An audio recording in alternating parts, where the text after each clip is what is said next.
Angie Farmer, retired Air Force Major.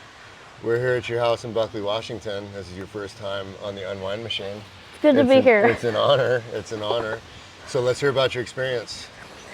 I guess I would say that it feels like you um, get to this place where you're still spinning, but you feel like you're totally still, and everything just kind of goes dark, and you have no thoughts or no worries or anything like that. And for me, it just kind of felt like, I don't know, it gave me this sense of feeling like there's something else there, I guess, or almost like there's like you're being connected to like something higher than yourself, kind of, I guess, is what it felt like for me.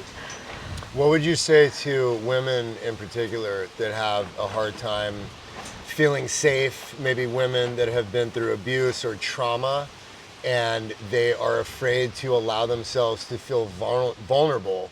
Because when you're hanging upside down, it's a very vulnerable position.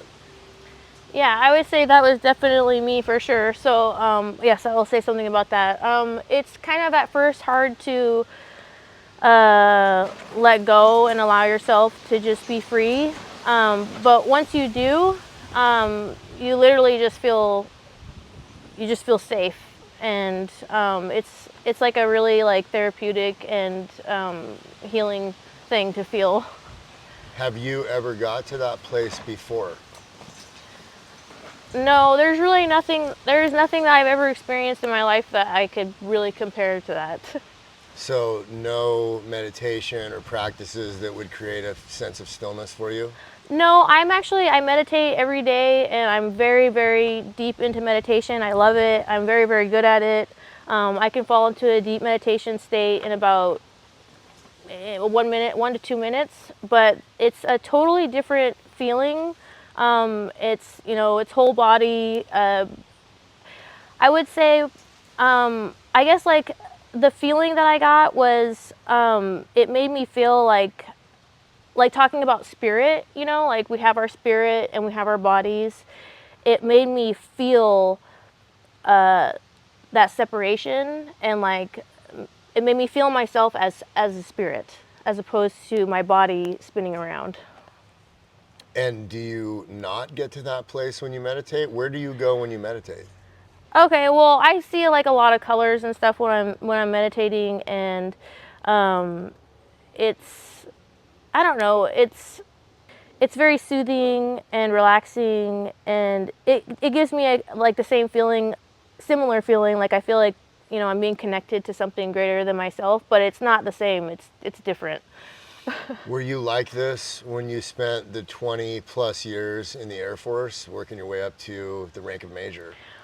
That's a good question. So yeah, so for 20 years, I have kind of like, it feels like I've lived in a pretty like rigid box, being in the military and living that life. And so I think that this, in particularly for service members, would probably be really good, because it's kind of like we're trained and conditioned to like, be a certain way, and not be anything outside of that, really, to an extent, of course. And I think that this would be a good tool to help service members break out of that, because I think it's really important for all of us to be in touch with like who we really are. And I think about, we talk about like suicide rates and stuff. All the suicides going on, it seems like it's going up every year across all the branches of service, not Well, down. it's horrific. I mean, not only do you have 22 suicides a day, but in addition to that, you have 20 other veterans that are dying from cancer, liver failure, diabetes, you know, medical procedures that went wrong, or overdosing medications. So it's really like 42 veterans a day. Yeah, and I mean, it's just a rough lifestyle being away from your family, for the first time for most service members, and just living that lifestyle. A lot of marriages fail. It's very hard to keep a family life because you have to put service before yourself, and I think that this would be a really good tool. We do, you know, we're always doing, leadership is always doing in the military everything we can. Like, how do we get these suicide rates down? How do we get our troops feeling better? You know, how do we heal? And we're doing like CBTs, which service members will know what I'm talking about when I say that, computer-based training. We do lots of CBTs in the military. What is that? It's just like, so say if you just log on and you're doing like training on the computer, and you'll like click and go to the next slide, and it'll give you like information, and then you probably take like a little exam. And That sounds fucking ridiculous. well, yeah. You can neither confirm nor deny my statement. Exactly. Exactly. But yeah, and we do like all hands training and all calls and stuff like that, and we get together and we show that we want to make a difference and we want to help each other, but we're just not getting there. And I think that this is, for real, something that should be on every single military base, in some bases, depending on the size, multiple, so that service members have access to this, because this is going to break them out of the box. If they need healing, it's going to get them where they need to be. There's no therapist. I've seen many therapists. I've done all sorts of treatment for mental health myself, and this is not, it's like a whole nother level. This is what the military is missing if they want, I know they want to help address the suicide issue, and this is the key. This is what is going to take it to the next level and help reduce those numbers, in my opinion. I love it, and I definitely agree with you. So you are finishing your master's in education, and you are in the process of developing an Unchained Earth inspired homeschool program. So tell us about that and what your plans are, what your vision is for that.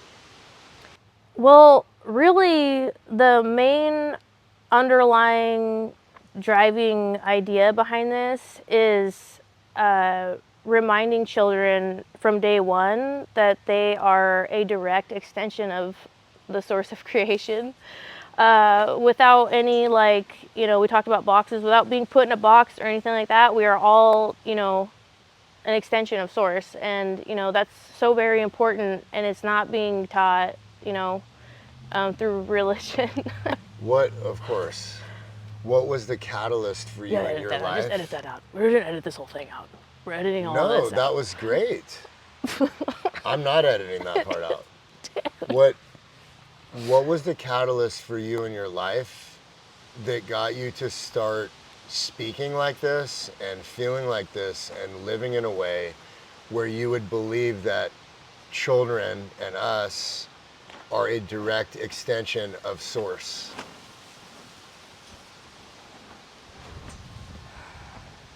Well, I definitely like went through and I tried all the religions myself, and I've gone through like a lot of like pain in my life, which I think kind of forces you to like look beyond like what you think you know.